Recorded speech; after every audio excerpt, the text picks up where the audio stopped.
الله وبركاته.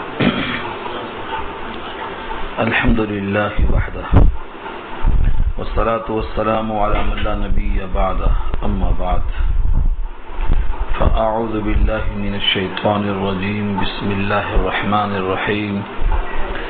أفمن زجن له سوء عمله فرآه حسنا فإن الله يضل من يشاء ويهدي من يشاء فلا تذهب نفسك عليهم حسرات إن الله عليم بما يصنعون إلى آخر الآية. صدق الله العلي العظيم وصدق رسوله النبي الكريم ونحن على ذلك من الشاهدين والشاكرين. اللهم ألهمنا رشدنا وأعذنا من شرور أنفسنا. اللهم وفقنا لما تحب وترضى من القول والفعل والنية. رب اشرح لي صدري ويسر لي أمري واحلل عقدة من لساني يفقهوا قولي. آمین یا رب العالمین. محترم حضرات، معزز سامعین، محترم خواتین، میری ماں اور بہنوں، ملے بھائیوں، پیارے بچوں، سورہ فاطر آیت نمبر 7 تک گفتگو ہو چکی تھی اور یہاں سے سورت کا دوسرا رکوع شروع ہو رہا ہے اور آیت نمبر 8 سے لے کر 14 تک یہ مضمون آ رہا ہے.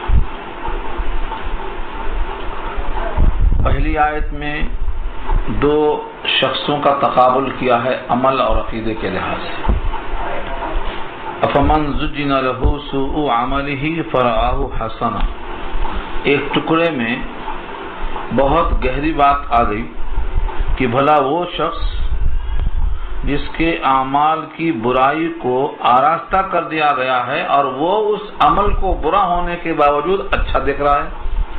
فرآہ حسنا، رآہ کا مفعول ہے حسنا، یعنی وہ شخص جو ہے اس برے عمل کو اچھا دیکھ رہا ہے، بہترین دیکھ رہا ہے، حالانکہ عمل برا ہے.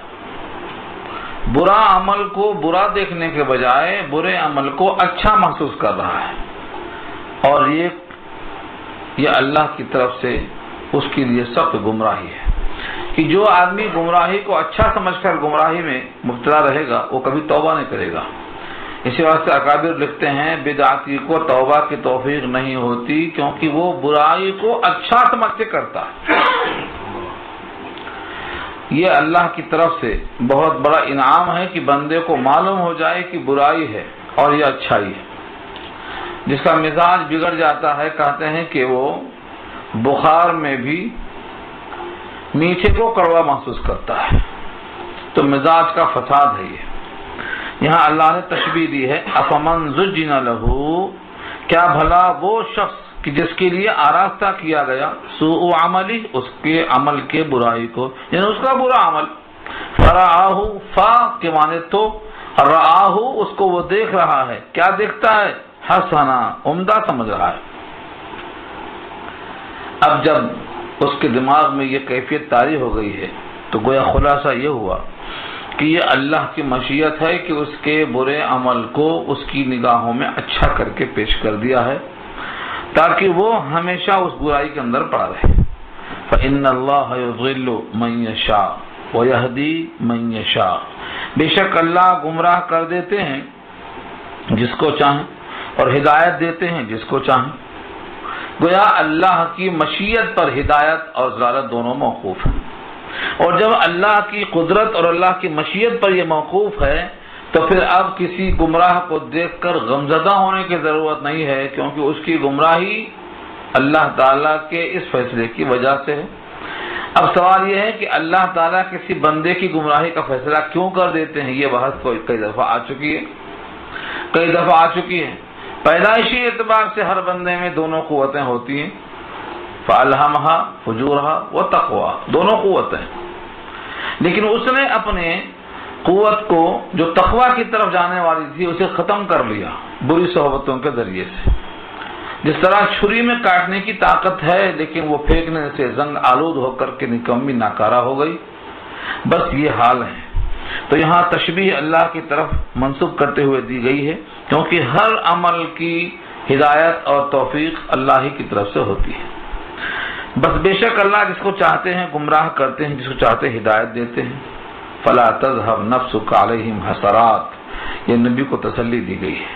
فلا تذهب، پس نہ چلا جائے، پس تذهب چلا جانا، ذهب يذهب کے معنی جانا، نفسک آپ کا نفس یعنی آپ کی جان، علیہم ان پر، حسرات حسرت کر کر کے، یعنی ان کی فکر میں آپ کی جان نہ چلی جائے کہ یہ گمراہ کیوں ہیں، کیونکہ ان کی گمراہی اللہ کے فیصلے کے تابع ہے۔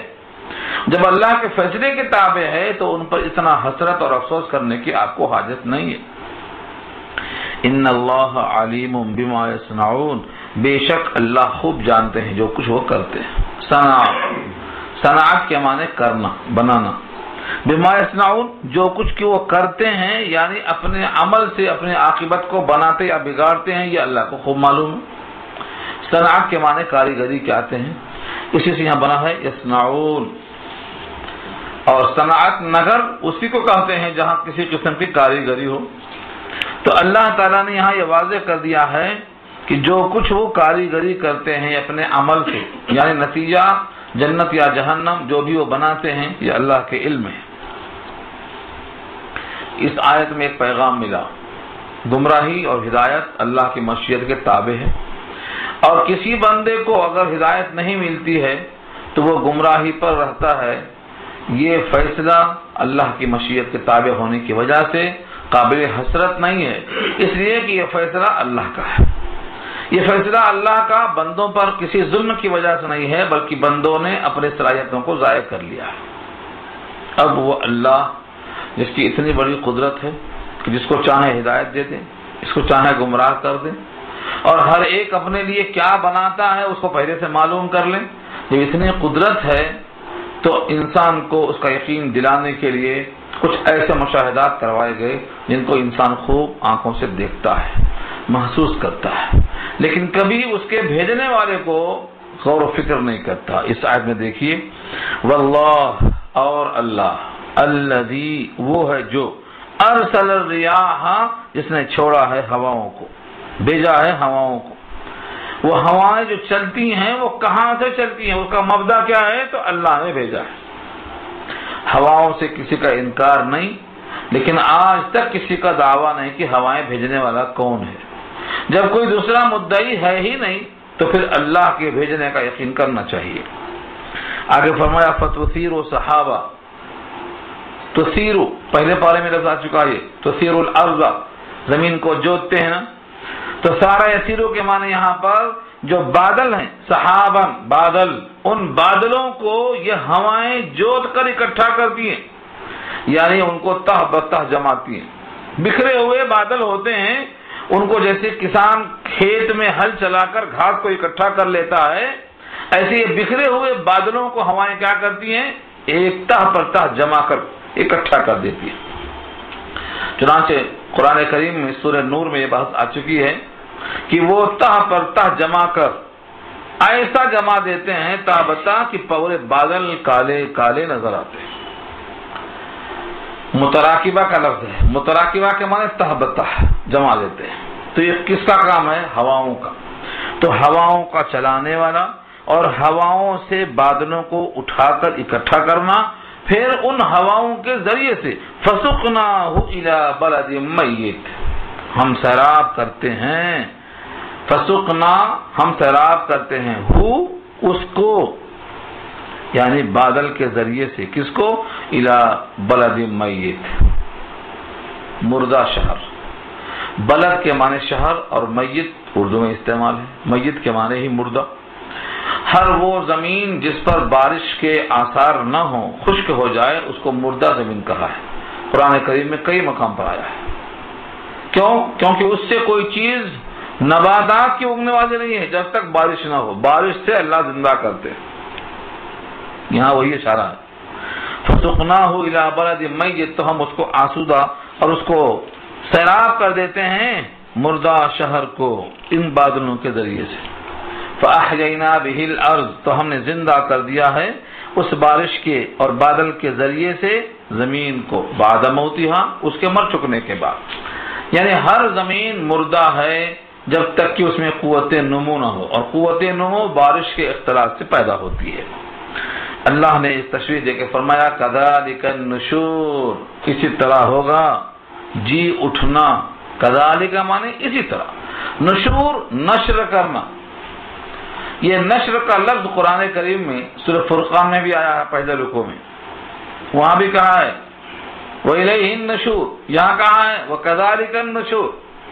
اور آپ بھی جب سوتے ہیں تو دعا پڑھتے ہیں، سو کر اٹھتے ہیں تو دعا پڑھتے ہیں، کبھی کبھی ان دعاؤں کے لفظوں میں غور کر لیا کرو۔ الحمدللہ الذی احیانا بعدما اماتنا وإلیہ النشور، یہ وہی نشور ہے۔ اللہ کا شکر ہے جس نے ہم کو زندہ کیا مر چکنے کے بعد۔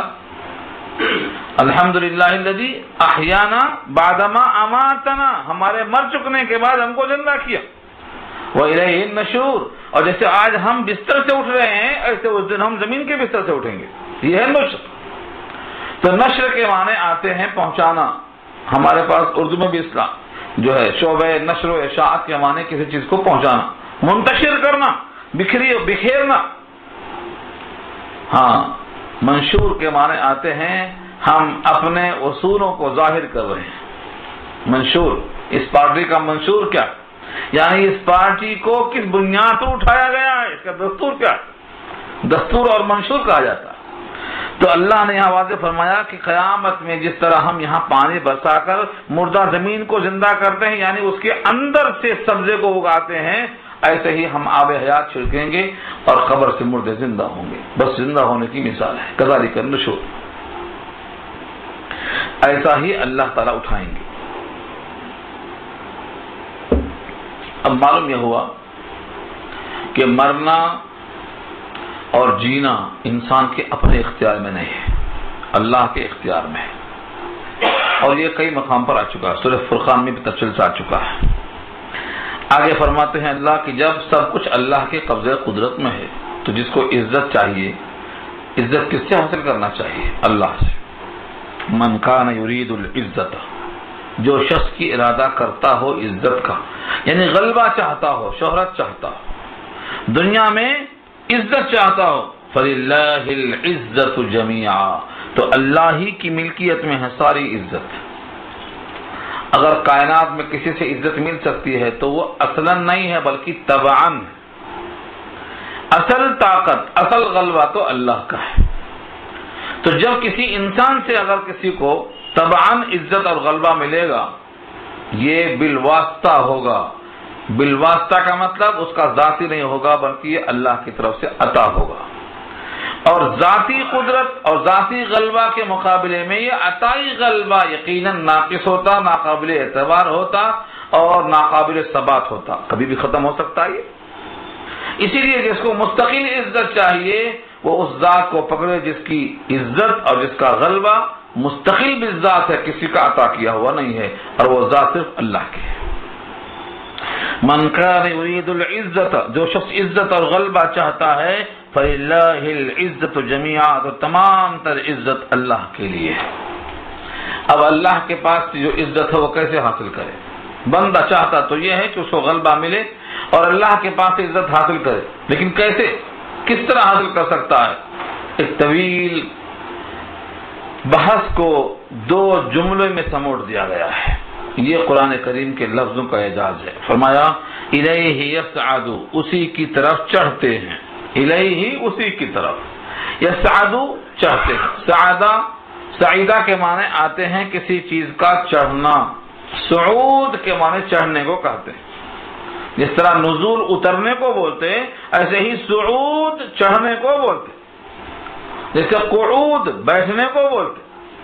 بس ایسے ہی یہاں سمجھ لو کہ جو لفظ یصعد ہے جس کے معنی چڑھنا، الیہ یصعد، اسی کی طرف چڑھتے ہیں۔ کیا چڑھتے ہیں؟ الکلم الطیب، کلمہ کبھی کلام کے معنی میں ہوتا ہے، کلمہ کے معنی جو زبان سے لفظ نکلتا ہے یہ کلمہ ہے۔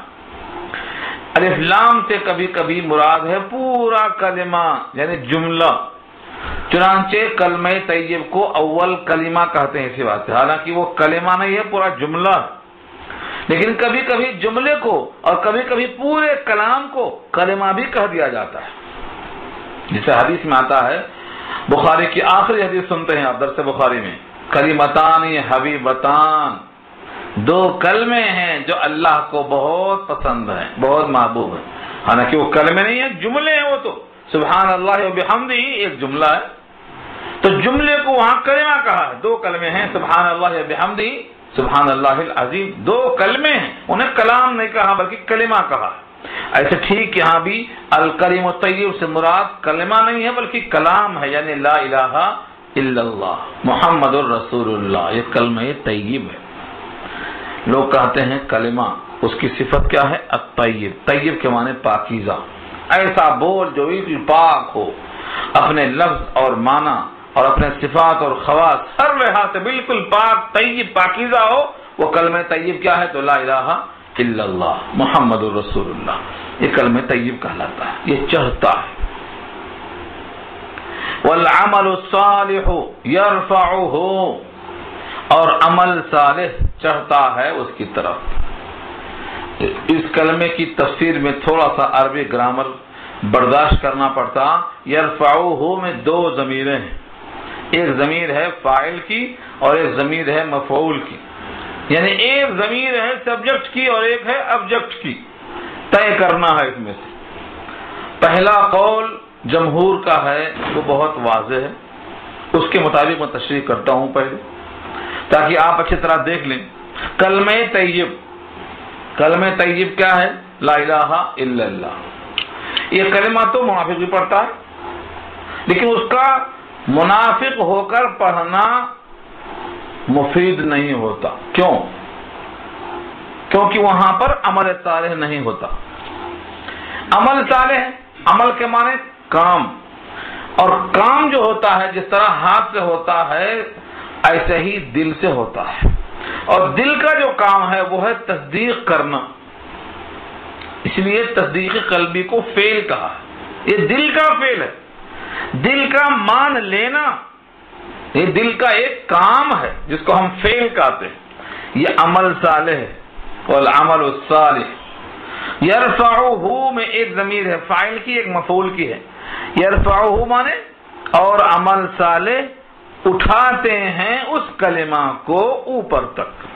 یعنی اگر کلمہ پڑھ لیا اور عمل صالح نہیں ہے تو گویا اس کا کلمہ پڑھ لینا عمل صالح نہ ہونے کی وجہ سے ناپسندیدہ ہے، جیسا کہ منافق.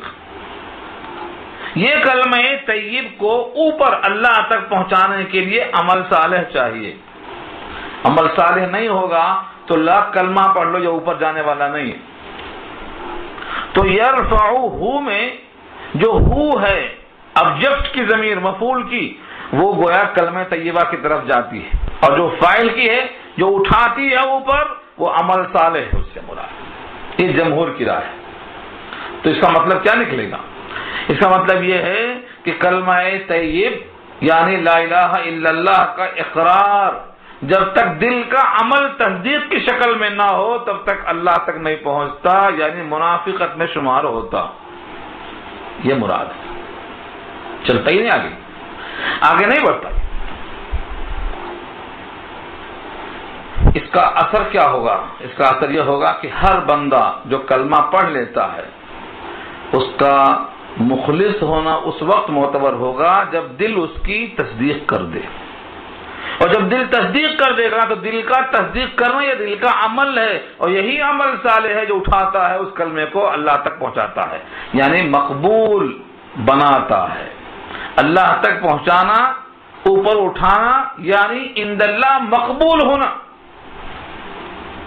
اسی لیے کسی بھی منافق کا کلمہ پڑھ لینا اس کو اللہ تک نہیں پہنچاتا، یعنی مقبول نہیں بناتا. یہ ایک تشریح ہے بہت واضح جس کا ہمیں خلاصہ پیش کرنا ہے، اور یہ ہے کہ اگر آدمی چاہیے کہ کلمہ اس کا مقبول ہو جائے اول مرحلے میں تو اس کو کیا کرنا پڑے گا؟ عمل صالح، یعنی پہلا عمل کیا ہے؟ دل کی تصدیق. پھر اس کے بعد دوسرے اعمال تبان آتے ہیں، نماز ہے، روزہ ہے، زکوٰۃ ہے، حج ہے، یہ بھی اعمال ہیں. ان کا نمبر 2 پہ آتا ہے. نمبر 1 پہ کس کا عمل ہے؟ دل کا عمل، جس کا نام ہے تصدیق قلبی. تصدیق قلبی جب تک نہ ہو تب تک زبان سے کلمہ پڑھا ہوا وہ قول طیب یہ اوپر تک نہیں جاتا. یہ مطلب ہوا اس کا. یہ ایک جمہور کی رائے ہے، جمہور مفسرین ابن عباس وغیرہ. دوسری تفسیر میں یرفعہ میں بالکل الٹ جائے گا مضمون، یعنی یرفعہ میں پہلے ہم نے کہا تھا کہ فاعل کی ضمیر جاتی ہے عمل صالح کی طرف اور مفعول کی جاتی ہے کلمہ طیبہ کی طرف. اس کا بالکل الٹا کر دیجیے آپ، یعنی کلمہ طیبہ کی طرف فاعل کی ضمیر جائے گی اور عمل صالح کی طرف مفعول کی ضمیر جائے گی. ضمیر کا مطلب پروناؤن جو لوٹتا ہے ناؤن کی طرف. اب مطلب کیا ہوگا؟ عمل صالح لاکھ کر لیجئے، اگر کلمہ طیبہ نہیں ہے تو یہ عمل صالح اللہ تک مقبول ہو کر نہیں پہنچتا. یہ معنی بدل جائیں گے. چنانچہ دنیا میں جتنے لوگ انسان ہیں بڑے بڑے اچھے اچھے کام کرتے ہیں، بہت اچھے اچھے کام کرتے ہیں، لیکن کسی کا اچھا کام اللہ کے پاس نہیں پہنچے گا کیونکہ کلمہ طیب نہیں ہے. یہ دوسرا قول ہے. کلمہ طیب کے بغیر کسی کا کوئی عمل صالح اللہ کے ہاں مقبول ہو کر فائدہ مند نہیں بنتا ہے. یہ دو تشریحیں عام طور سے کی جاتی ہیں اس آیت کی، اور دونوں بڑی جگہ درست ہے. پہلے تفسیر جمہور کی، دوسری تفسیر دوسرے ائمہ کی ہے. اب ان دونوں کے ساتھ ایک حدیث یاد آئی ہے، بہت پیاری حدیث ہے، اور نبی صلی اللہ علیہ وسلم کا ارشاد نقل کیا ہے شارحین نے اسی آیت پر. متشفی صاحب لکھتے ہیں کاش کہ لوگ اس کو اچھی طرح سوچتے.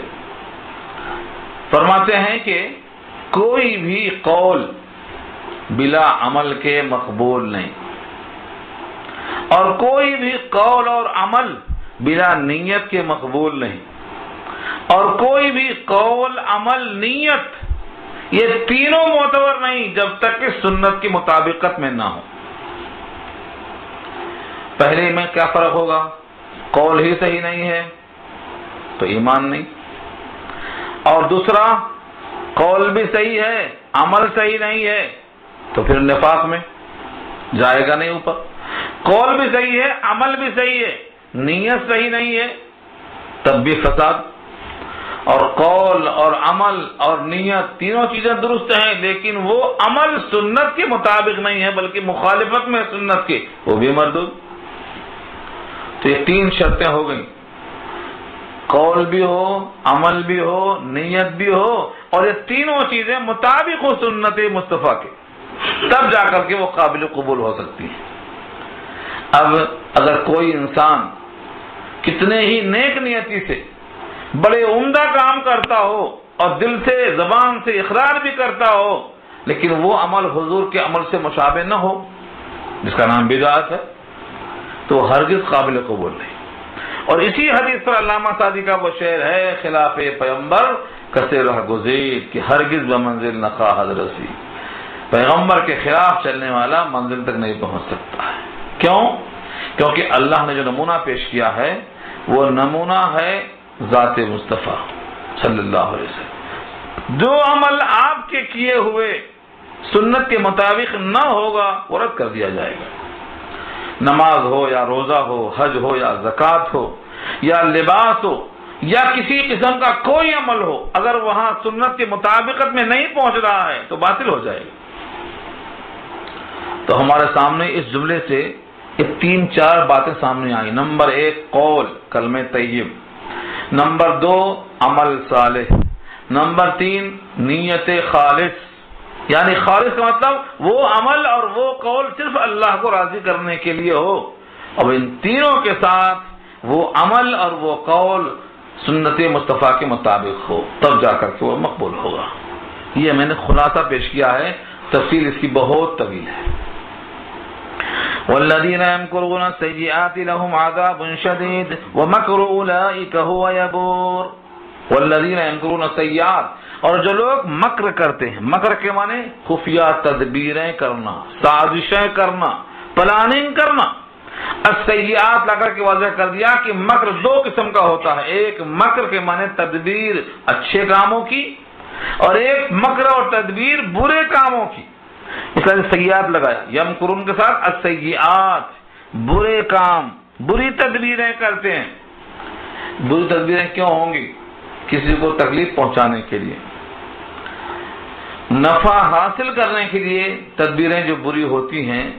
آپ کو نفع ہوگا، وہ بری تدبیر کب کہلائے گی؟ جب کسی کو ضرر پہنچے. کسی کو ضرر نہیں پہنچے گا تو وہ مکر سیئات بنتا ہی نہیں. سیئات کب بنتا؟ جب اس مکر میں اور سازش میں کسی کو ضرر پہنچ رہا ہو، تکلیف پہنچ رہی ہو. اللہ فرماتے ہیں جو تدبیریں کرتے ہیں بری بری، لہم عذاب شدید، ان کے لیے سخت عذاب ہے. جس عذاب کو اللہ سخت کہہ دیں وہ آسان نہیں ہو سکتا. وَمَكْرُ أُولَٰئِكَ هُوَ يَبُورُ، اور مکر یعنی تدبیر ان لوگوں کی ہوا یبور، وہی ہے اکارت ہو جانے والی. گڈھا کھودنے والا گڈھے میں خود گرتا ہے، یہ مثل جو مشہور ہے یہاں سے نکلی ہے. جو شخص مکر کرے گا اس کے تمام تدبیروں کو اللہ باطل کر دیں گے، ضائع کر دیں گے. یبور کے معنی ہلاکت میں پڑنے والے، اکارت ہو جائے گی. اللہ اس پر قادر ہے. اب اس کی مثالیں اگر دیکھیں گے آپ قرآن کریم میں بہت ملیں گی، بے شمار مثالیں ملیں گی. کئی واقعات آپ کے سامنے آئیں گے کہ ان لوگوں نے جس کو تکلیف پہنچانے کا فیصلہ کیا ان سے اللہ نے تکلیف پہنچانے والوں کو ہی مبتلا کر دیا. ایک واقعہ نہیں، کئی واقعے ملیں گے آپ کو. اب یہاں سے دیکھیے، اللہ نے واضح فرما دیا کہ اللہ ہر چیز پر قادر ہیں، تبھی تو ان کی خفیہ تدبیروں کو ہلاک کر دیا، تدبیروں کے ساتھ ان کو ضائع کر دیا. کیونکہ اللہ کی قدرت دیکھو، واللہ خلقکم، اللہ نے تم کو پیدا کیا. جب تم کو اللہ نے پیدا کیا ہے تو تم تدبیریں جتنی بناؤ گے تم کو پیدا کرنے والا ان تدبیروں سے واقف ہوگا. جو تدبیر سے واقف ہوگا اس کا توڑ جانتا ہوگا. وہ تدبیر خفیہ ہوئی ہی نہیں، کیونکہ اللہ نے تم کو پیدا کیا ہے، تمہارے اعمال کو پیدا کیا ہے، تمہاری پیدائش کو نہیں، بلکہ تم کیا کرنے والے ہو آئندہ وہ سب اس کے علم ہے. اب مثال دیا اللہ نے آگے، واللہ خلقکم من تراب، اللہ نے تم کو پیدا کیا مٹی سے، ثم من نطفۃ، پھر نطفہ سے، ثم جعلکم ازواجا، پھر بنا دیا تم کو جوڑے. مٹی سے بنایا پہلے مرتبہ، مراد ہے آدم. پھر بنایا نطفے سے، یہ ہر انسان کے واسطے اصل ہے. اور اگر شکل دی جائے اس کی تو پہلے بنایا مٹی سے، پھر بنایا اس مٹی سے نطفے کو، اور تم کو پیدا کیا نطفے سے بالتبع. جب اللہ اتنے قادر ہیں کہ مٹی کو انسان بنا سکتے ہیں 2 مرحلوں 3 مرحلوں کے بعد میں، مٹی ہے، مردہ مٹی ہے، اس کو پانی برسا کر کے زندہ کر دیا، اس مٹی کو انسان بنا دیا. اس مٹی کے انسان کو اگر تدبیر کرنا سکھا دیا تو سکھانے والا ان کی تدبیر سے واقف تو ہوگا. یہ فرمایا. اور اس کے قدرت کا، اس کے علم کا احاطہ یہاں تک ہے. ثم جعلکم ازواجا، تم کو جوڑے بنا دیا. پانی ایک ہے، مقام ایک ہے، لیکن جوڑے بنا دیا، اور دونوں متضاد صفات کے ساتھ. دونوں کے خواص الگ الگ ہیں، دونوں کی آواز الگ، دونوں کی چال ڈھال الگ، دونوں کے تقاضے الگ، دونوں کی خواہشیں الگ، دونوں کی تمنائیں الگ، دونوں کی آرزویں الگ، دونوں کی فکریں الگ. کیسا بنا دیا؟ یہ سب اللہ کی طرف سے. ثم جعلکم ازواجا، تمہارے جوڑے بنا دیا. وما تحمل من انثى، اور جتنے بھی حمل ہوتے ہیں مؤنث کے، اگر ماں کو نافیہ مان لیا جائے تو معنی کیا ہوں گے؟ نہیں حمل ہوتا ہے کسی مادہ کو. ولا تضع، اور نہ وضع حمل الا بعلمہ، مگر اس کے علم کے ساتھ. اس کا علم ساتھ ساتھ ہوتا ہے. دنیا میں کتنی عورتیں ہیں؟ صرف عورتیں نہیں بلکہ فرمایا انثى، جتنے بھی مؤنث ہیں، چاہے وہ حیوانات میں ہوں، حشرات الارض میں ہوں، کیڑے مکوڑوں میں ہوں، پرندے میں ہوں، چرندوں میں ہوں، جتنے بھی مؤنث ہیں ان میں جو حمل ہوتا ہے یا وضع حمل ہوتا ہے یا دونوں اللہ کے علم کے مطابق ہوتا ہے. کتنی شان ہے اللہ کی، کتنا علم محیط ہے اللہ کا. کتنے حیوانات ہیں، ان کی اقسام کو بھی جاننا ممکن نہیں ہے. ان تمام مؤنث کو اللہ تعالیٰ نے جو کچھ بھی عطا فرمایا ہے ان کے رحم میں، ان تمام کو اللہ تعالیٰ خوب پہلے سے جانتے ہیں. اور ایک فرمایا وما يعمر من معمر، اور نہیں عمر پاتا ہے کوئی بڑی عمر والا. وما يعمر من معمر، یہ لفظ سورہ یاسین میں آ چکا ہے. ہاں، ومن نعمرہ ننکسہ فی الخلق، ہم جس کی عمر لمبی کرتے ہیں تخلیق میں اودا کرتے ہیں. تو معمر کہتے ہیں بزرگ، جس کی لمبی عمر ہو اس کو معمر کہتے ہیں. معمر ہونا اچھی چیز ہے، لیکن اس میں بھی ایک لمٹ رکھا اللہ کے نبی نے، اور فرمایا کہ جب آدمی کی عمر ارذل عمر تک آ جائے تو اللہ کی پناہ، اللہم انی اعوذ بک من ان ارد الی ارذل العمر لکی لا یعلم بعد علم شیئا. اے اللہ، میں آپ سے پناہ مانگتا ہوں ارذل عمر میں پہنچنے تک، تاکہ سب کچھ جاننے کے بعد کچھ نہ جاننے والا ہو کے رہ جائے. جب یہ عمر کو پہنچ جاتا ہے تو نہ کسی کو پہچانتا ہے، نہ کسی کی بات سنتا ہے، نہ کسی کو سمجھ سکتا ہے، نہ کچھ اپنے دل کی باتوں کو کہہ سکتا ہے. ایک بے جان دھڑ محسوس ہوتا ہے. اللہ کے نبی نے پناہ مانگی. تو معمر ہونا اچھا ہے، لیکن معمر ہونے کی انتہا یہ ہے کہ ہوش اور حواس صحیح ہوں، صفائی اور نظافت ہو، پورے کے پورے اللہ تعالیٰ کی طرف انابت اور رجوع کے ساتھ کائنات سے چلا جائے. لوگ کہتے ہیں مرنا پسند نہیں ہے. اللہ کا بہت بڑا انعام ہے موت بھی. اتنا بڑا انعام ہے کہ اگر یہ موت نہ آئے تو مردہ بھی اور مردے کے ساتھ رہنے والے زندہ لوگ بھی مردے سے بدتر ہو کے رہ جائیں. اللہ کا انعام ہے، بڑا فضل ہے. جس مردے سے اور جس سے لوگ بڑھاپے میں بیماری میں بیزار ہو جاتے ہیں، اللہ اسے اپنے آغوش رحمت لے لیتے ہیں، سمیٹ لیتے ہیں. اللہ فرماتے ہیں کہ جس کی عمر کو ہم بڑھاتے ہیں، جس کی عمر دی جاتی ہے، وما يعمر من معمر، اور نہیں عمر پاتا کوئی بڑی عمر والا. ولا ينقص من عمره، اور نہ کم کی جاتی ہے اس کی عمر میں سے، الا فی کتاب، مگر کتاب میں درج ہے. لوح محفوظ میں لکھا ہوا ہے عمر کا گھٹنا بھی، عمر کا بڑھنا بھی. بات اتنی ہے کہ کتاب میں سب لکھا ہوا ہے، عمر کا بڑھنا اور گھٹنا سے. لیکن اب یہ لفظ کے انداز سے مفسرین نے اس میں کئی احتمالات کی توضیحات کی ہیں. مثلا فرمایا کہ کیا کسی عمر والے کی عمر بڑھتی ہے اور کسی کی عمر گھٹتی ہے؟ یہ عمر کے گھٹنے بڑھنے کا کیا مطلب ہے؟ جبکہ حدیث میں آتا ہے کہ ماں کے پیٹ میں 4 چیزیں لکھ دی جاتی ہیں، جس میں سے ایک اجل ہے یعنی حیات، ایک عمل ہے یعنی کیا کرے گا یہ، اور ایک رزق ہے کیا کھائے گا یہ. تو اجل آ گئی، عمل اور رزق. چوتھی چیز ہے شقاوت اور سعادت، بدبخت ہوگا یا نیک بخت ہوگا. یہ سب لکھ دیا ہے. اللہ کا علم کتنا محیط ہے کہ پیدا ہونے سے پہلے ہی سب لکھا جا چکا ہے، اور لکھے ہوئے کے مطابق ہی ہوگا. اس کے لکھے ہوئے کو کوئی ٹال نہیں سکتا. بلند تجدہ، اور آپ ہرگز نہیں پائیں گے کسی کو کہ اللہ کے کلمات کو تبدیل کر سکے. یہ اللہ کی شان ہے. بات یہاں ہو جاتی پوری، لیکن وہ تبصرہ کرنا ضروری ہے کہ کیا عمر گھٹتی اور بڑھتی ہے؟ لکھا جا چکا ہے تو گھٹتی بڑھتی نہیں. یہاں جو کہا گیا ہے یہ ایک فرد واحد کے اعتبار سے نہیں کہا گیا ہے، بلکہ جن سے انسانیت کے اعتبار سے کہا گیا ہے کہ جن کی بھی عمر بڑی ہوتی ہے یا جن کی بھی عمریں کم ہوتی ہیں، کسی کی عمر کم کسی کی عمر زیادہ، سب لکھا ہوا. یہ مطلب ہے یہاں کسی ایک فرد واحد سے متعلق نہیں ہے گفتگو.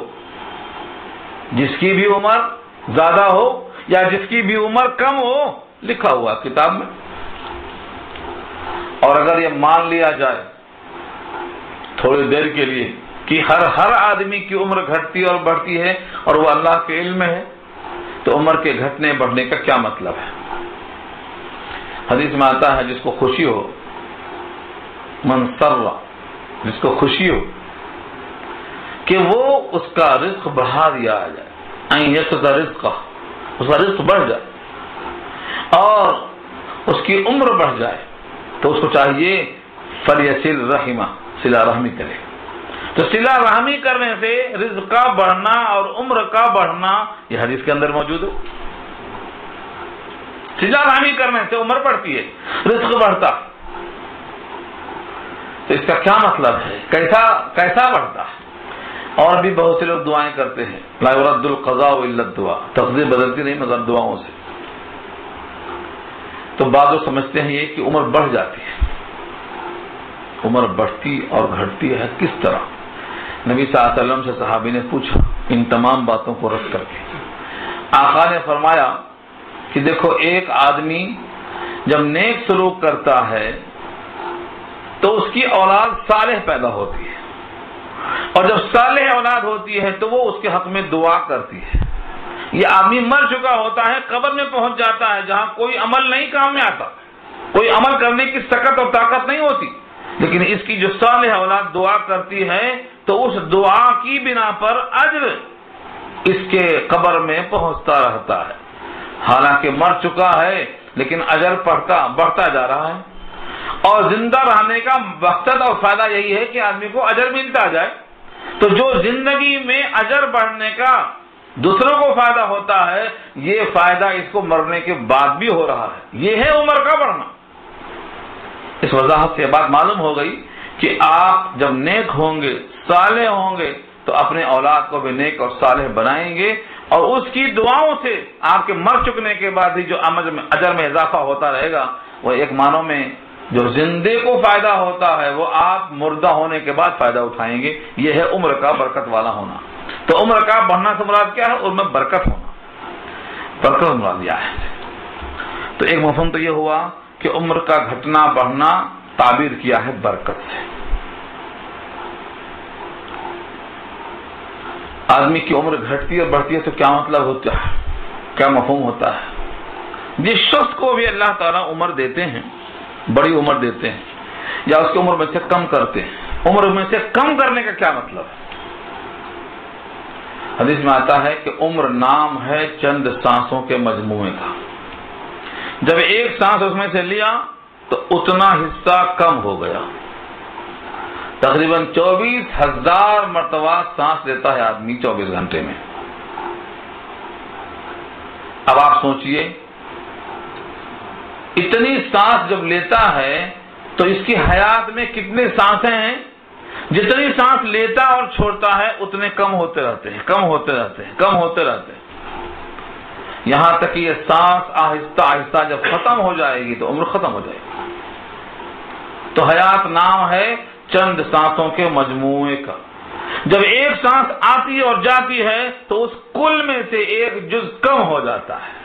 کتنا خوش ہوتے ہیں لوگ اپنے بچوں کی برتھ ڈے منانے کے لیے. میرا بیٹا 20 سال کا ہو گیا، میری بیوی 50 سال کی ہو گئی. یہ نہیں سمجھتے ہیں کہ 50 سال کم ہو گئے. یہ ہے گھٹنا عمر کا. عمر کے گھٹنے کا نام کہتے ہیں بڑھ گیا.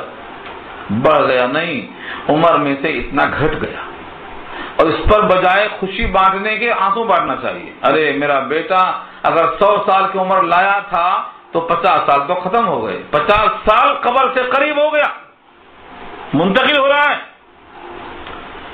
اس چیز کو کون سمجھائے؟ پورا ماحول ایسا بن چکا ہے، ایک کو دیکھ کر دوسرا، دوسرے کو دیکھ کر تیسرا.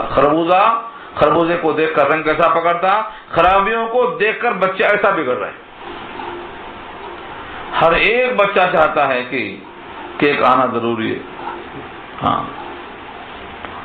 کیک سے چھٹی نہیں ملنے والی ہے. یہ اللہ کی طرف سے مار ہے.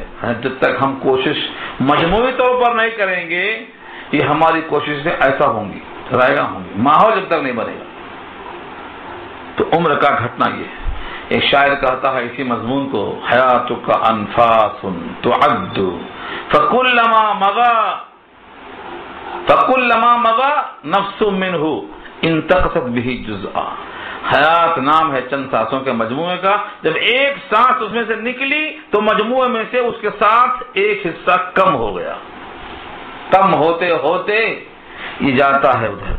تو یہ کم ہونا بھی اللہ کے علم میں ہے. عمر کا بڑھنا برکت سے مراد ہے. عمر کا گھٹنا اس لحاظ سے ہے کہ ہر سانس کے ساتھ عمر گھٹتی ہے. اور یہ سب اللہ کے علم میں ہے. بندہ سوچ سکتا ہے کہ اتنے انسانوں کی اتنی سانسیں اللہ کے علم میں کیسے ہے، جو بڑا مشکل کام ہے. اللہ فرماتے ہیں ان ذالک علی اللہ یسیر، یہ سب اللہ پر بہت آسان ہے. بے شک ذالک، یہ پورا کا پورا اوپر کا تذکرہ علی اللہ یسیر، اللہ پہ آسان ہے.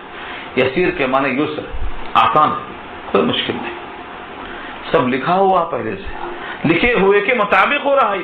جو اتنا قادر مطلق ہے، اس اللہ کے پاس کس کا اخلاص ہے، کس کی نیت میں فطور ہے، سب ظاہر ہو جاتا ہے. آگے ایک اور قدرت کا مظاہرہ ہے، اس میں قدرت کے ساتھ نعمت کا بھی تذکرہ ہے. قدرت کے ساتھ نعمت کا بھی تذکرہ ہے. اوپر کی نعمت تو ہم کو نظر نہیں آتی، کیونکہ سانس آ رہی جا رہی ہے فری میں، کوئی مشقت نہیں ہے، تو اس کی قدر نہیں ہے. ہاں، فرشتے ہمیشہ اللہ کی تسبیح میں لگے رہتے ہیں. تو ایک صاحب نے سوال کیا تھا، یہ ہمیشہ جب تسبیح میں لگے رہتے ہیں تو اللہ کے کام کرتے کیسا؟ اللہ کے کام کرتے وقت ان کی تسبیح چھوٹ جاتی ہوگی، رکوع سجدہ چھوٹ جاتا ہوگا. فرمایا کہ تم جب نماز پڑھتے ہو یا گھر کے کام کاج کرتے ہو تو تم سانس کیسا لیتے ہو؟ تمہاری سانس تو بند ہو جانا چاہیے. تو جیسے سانس ہماری چلتی رہتی ہے اور گھر کے کام بھی چلتے رہتے ہیں، فرشتے اللہ کا سارا حکم بجا لاتے ہیں، لیکن پھر بھی ان کی تسبیح رکتی نہیں، ایک لمحے کے لیے چلتی رہتی ہے. ہماری سانس جیسے چلتی ہے، فرشتوں کی ایسے ہی تسبیح چلتی رہتی ہے. یہ اللہ کی قدرت ہے. اللہ فرماتے ہیں وما یستوی البحران، دونوں دریا برابر نہیں. بحران تثنیہ ہے بحر کی، یستوی برابر، ما یستوی برابر نہیں، دو دریا برابر نہیں. کیوں؟ ھذا عذب فرات، یہ تو بہت میٹھا شیریں ہے. ھذا مانے یہ، ان دو میں سے ایک. ھذا مانے یہ، عذب شیریں، فرات بہت زیادہ پیاس کو بجھانے والا، سائغ شرابہ خوشگوار ہے اس کا مشروب، پینے میں مزہ آ رہا، میٹھا پانی. وَهَذَا مِلْحٌ وَجَاجٌ، اور یہ نمکین ہے اور تلخ ہے. ملح کے معنی نمک اور اجاج کے معنی کھاری.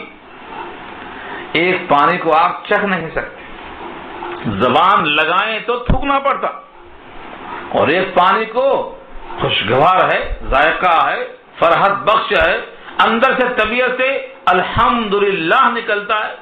یہ دونوں پانی، مادہ پانی ہونے میں دونوں ایک ہیں، لیکن ذائقے میں اور کیفیت میں اور صفات میں اتنا فرق کرنے والا کون ہے؟ یہ اللہ کی قدرت ہے. پانی جب اٹھتا ہے نمکین ابھرتا ہے. بخارات جو سمندر سے نکلتے ہیں کون سے پانی کے ہیں؟ نمکین پانی کے. لیکن جب بادلوں سے فلٹر ہو کے وہی پانی برستا ہے تو شیریں اور میٹھا ہوتا ہے. دونوں میں اللہ کی قدرت ہے. وما ومن کل تاکلون، اور دونوں میں سے تم کھاتے ہو. ومن کل، اور ہر ایک میں سے تم کھاتے ہو. کیا؟ لحمن طریہ، لحم کے معنی گوشت اور طریہ کے معنی تازہ. مچھلی کو مچھلی نہیں کہا، سمک نہیں کہا، لحمن کہا، تازہ گوشت، کیونکہ ذبح کرنے کی ضرورت نہیں، یہ خود بخود ذبح ہے. اور حدیث میں آتا ہے ہمارے لیے دو مردے زندہ ہیں، السمک والجراد. احلت لنا میتتان السمک والجراد، چدی بھی حلال ہے اور مچھلی بھی حلال ہے. اس واسطے اس کو نہیں کہا گوشت، کہا سیدھا سیدھا پکڑو تمہارے واسطے حلال ہے. ذبح کرنے کی، بسم اللہ بولنے کی اور کسی قسم کے کوئی کام کرنے کی ضرورت نہیں ہے. السمک تو لحمن طریہ، تازہ گوشت. تازہ گوشت کہاں سے نکال رہے ہو؟ دریا میں سے، دونوں میں سے. اور تستخرجون حلیہ، اور نکالتے ہو تم زیور. اس سے مراد ہے موتی، سونا چاندی نہیں مراد ہے اس سے، حلیہ مراد ہے اس سے. اور یہ تم زیور نکالتے ہو. تلبسونہا، تم اس کو پہنتے ہو. تلبسنا نہیں کہا، صیغہ مذکر ہے. مردوں کے واسطے جو صیغہ آتا ہے اس کو تلبسون کہتے ہیں، عورتوں کا صیغہ ہوتا تو تلبسنا ہوتا. عربی میں 14 صیغے ہوتے ہیں، ایک ورب میں 14 صیغے ہوتے ہیں، چاہے وہ پاسٹ ٹینس ہو، چاہے پریزنٹ ہو، چاہے فیوچر ہو. 14 صیغے ہوتے ہیں. صیغے مانے اس ورب کے پارٹس. یہاں پر جو لفظ آیا ہے تلبسونا، یہ اس میں مخاطب کون ہے؟ مرد ہے، مرد پہنتا ہے. شارحین لکھتے ہیں اس سے معلوم یہ ہوا کہ مرد کو موتی کا پہننا جائز. ایک تفسیر تو یہ ہے. اور ایک تفسیر کیا ہے دوسرے حضرات نے، فرمایا ہے کہ صرف یہی نہیں بلکہ جہاں جہاں پہننے کا زیور ذکر آتا ہے وہ ہر زیور عورت کے لیے عورت پہنتی ہے، لیکن وہاں مخاطب مرد کو کیوں بنایا اللہ نے؟ کیونکہ عورت کا زیور در حقیقت مردوں کے لیے ہوتا ہے. اگر عورت کے زیور نہ ہو تو اس کے زیور نہ ہونے سے زیادہ بے چینی مرد ہی کو ہوگی. ہاں، اس میں جو قوت کشش ہے یہ مرد کے واسطے مفید ہے. اسی واسطے صیغہ استعمال کیا ہے تم پہنتے ہو، یعنی تمہاری خاطر تم پہناتے ہو، یہ مراد ہے. وَتَرَى الْفُلْكَ فِيهِ مَوَاخِرَ، اور دیکھتے ہو تم کشتی کو اس پانی کے اندر مواخرہ چلتی ہے. مواخر کے معنی آتے ہیں پانی کو پھاڑتے ہوئے چلنا، پانی کو چیرتی ہوئے کشتی چلی جاتی ہے. یہاں ایک تذکرہ یہ بھی کیا ہے، دونوں دریاؤں سے مچھلیاں بھی ہیں اور دونوں دریاؤں سے موتی بھی نکلتے ہیں. بعض لوگ مشہور کیے ہیں کہ دریائے شور سے، یعنی جس میں کھارا پانی ہے وہیں سے موتی نکلتا ہے، دریائے شیریں سے نہیں نکلتا، لیکن کثرت سے نکلتا ہے. دریائے شور میں مشہور ہو گیا ہے کثرت سے نکلنے کی وجہ سے، ورنہ حقیقت یہ ہے دریائے شیریں سے بھی نکلتا ہے، دونوں سے نکلتا ہے. کثرت جہاں زیادہ ہوتی ہے اس کا چرچا کر دیا جاتا ہے.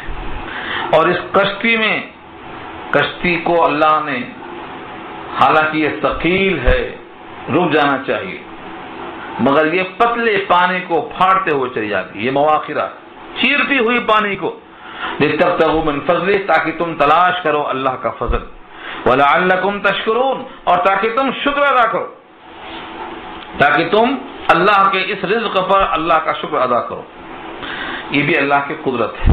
اور آگے فرمایا یولج اللیل فی النہار، داخل کرتا ہے رات کو دن میں. علاج کے معنی داخل کرنا. 14 گھنٹے کی رات گھٹتے گھٹتے گھٹتے 9 گھنٹے کی ہو گئی، کہاں چلی گئی؟ پھر کبھی جب سردی کا دن آ جاتا ہے تو راتیں بڑی ہو جاتی ہیں، دن چھوٹا ہوتا ہے. گرمی میں دن بڑا ہو جاتا ہے، رات چھوٹی ہو جاتی ہے. دن کو رات میں، رات کو دن میں داخل کون کرتا ہے؟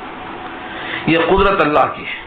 یولج اللیل فی النہار ویولج النہار فی اللیل، رات کو دن میں اور دن کو رات میں داخل کرتا ہے. وسخر الشمس والقمر، اور مسخر کر دیا یعنی تمہارے کام میں لگا دیا ہے سورج کو بھی اور چاند کو بھی.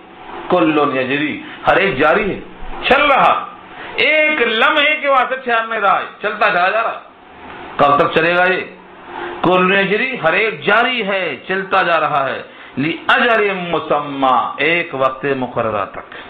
لِأَجَلٍ مُّسَمًّى، بعض آیتوں میں ہے إِلَىٰ أَجَلٍ مُّسَمًّى، ایک وقت مقررہ تک.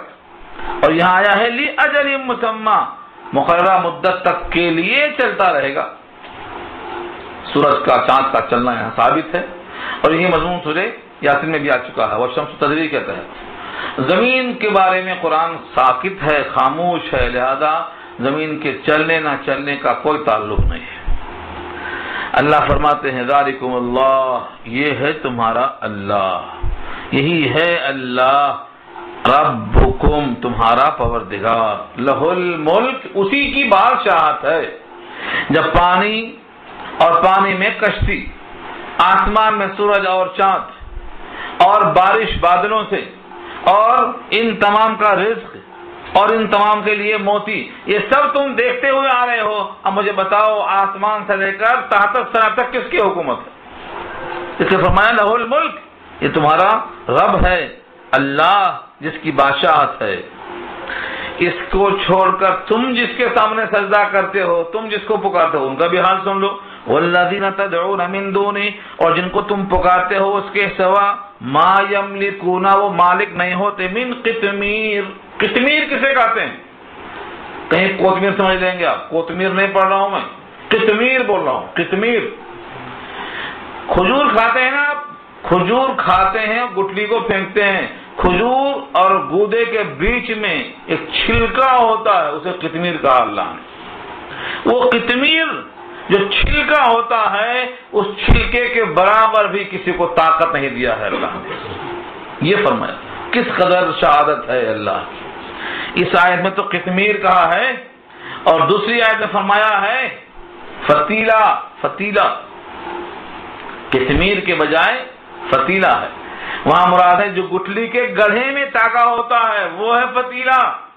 جیسے چراغ جلاتے ہیں نا آپ, چراغ میں ایک کپڑے کی بتی رکھتے ہیں, وہ ہے فتیل, تاکہ چراغ اس کے ذریعے سے چلتا رہے, جلتا رہے. تو گٹھلی کے گڑھے میں جو دھاگا ہوتا ہے وہ ہے فتیلہ, اتنا بھی طاقت نہیں دیا ہے. اور یہاں فرمایا جو گٹھلی کے اطراف چھلکا ہے اس چھلکے کے برابر طاقت نہیں ہے. ما یملکون من قطمیر, ان کو کوئی طاقت نہیں ہے. طاقت سے مراد کیا ہے کھول کے رکھ دیا رب کریم نے. جن کو تم پکارتے ہو اللہ کے سوا وہ مالک نہیں ہیں ایک چھلکے کے برابر. ان تدعوہم لا يسمعوا دعاءکم, اگر تم ان کو پکارو تو نہ سنا تمہاری پکار. ان تدعوہم, اگر تم ان کو پکارو, پکارتے چلے جاؤ بارش کے لیے, اولاد کے لیے, رزق کے لیے, صحت کے لیے, کسی بھی مقصد کے لیے تم پکارو. اب کس کو پکاریں گے اللہ کے علاوہ؟ یا تو بت ہوں گے, یا تو قبریں ہوں گی, یا تو اولیاء ہوں گے, یا تو فرشتے ہوں گے, یا تو صلحاء ہوں گے, وہ زندہ ہوں گے یا مردہ ہوں گے, کسی بھی شیپ میں ہوں گے. سب کا ہاتھ بتا دیا اللہ نے. یہاں کیا فرمایا؟ ان تدعوہم, اگر تم ان کو پکارو, لا يسمعوا دعاءکم, تو نہ سنیں گے وہ تمہاری پکار. کیا شان ہے اللہ کی, تمہاری پکار وہ نہیں سنیں گے. اس کا مراد کون ہے جس میں سننے کی طاقت ہے؟ جسے بت ہے, بت کیا سنیں گے؟ بت میں سننے کی طاقت نہیں. اور اگر تم نے جن کی پوجا کی ہے, فرشتے کی پوجا کی ہے, انبیاء کی پوجا کی ہے جن میں سننے کی طاقت تو ہے, جیسا کہ یہ بحث آ چکی ہے. انشاءاللہ اس صورت میں آیت نمبر 22 میں بحث پھر آئے گی, وہاں کریں گے مردہ کی بحث. اور سورہ روم میں بحث آ چکی ہے سماع موتا کی بات, بہت طویل بحث ہے.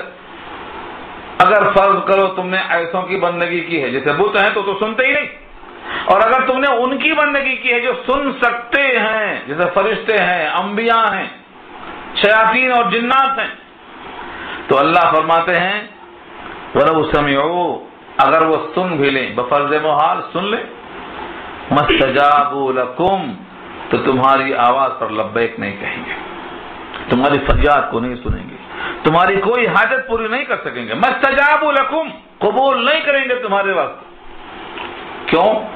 کیونکہ وہ تمہاری ہر بات نہیں سنیں گے, وہ اتنا ہی سنیں گے جتنا اللہ چاہے.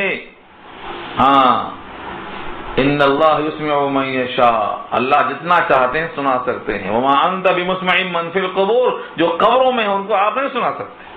وہ سن سکتے, آپ نہیں سنا سکتے. ہاں, مٹی کے گھر میں ہماری بات کی ہے, مردے سن سکتے ہیں, آپ نہیں سنا سکتے. وہ کتنا سن سکتے ہیں؟ جتنا اللہ چاہے.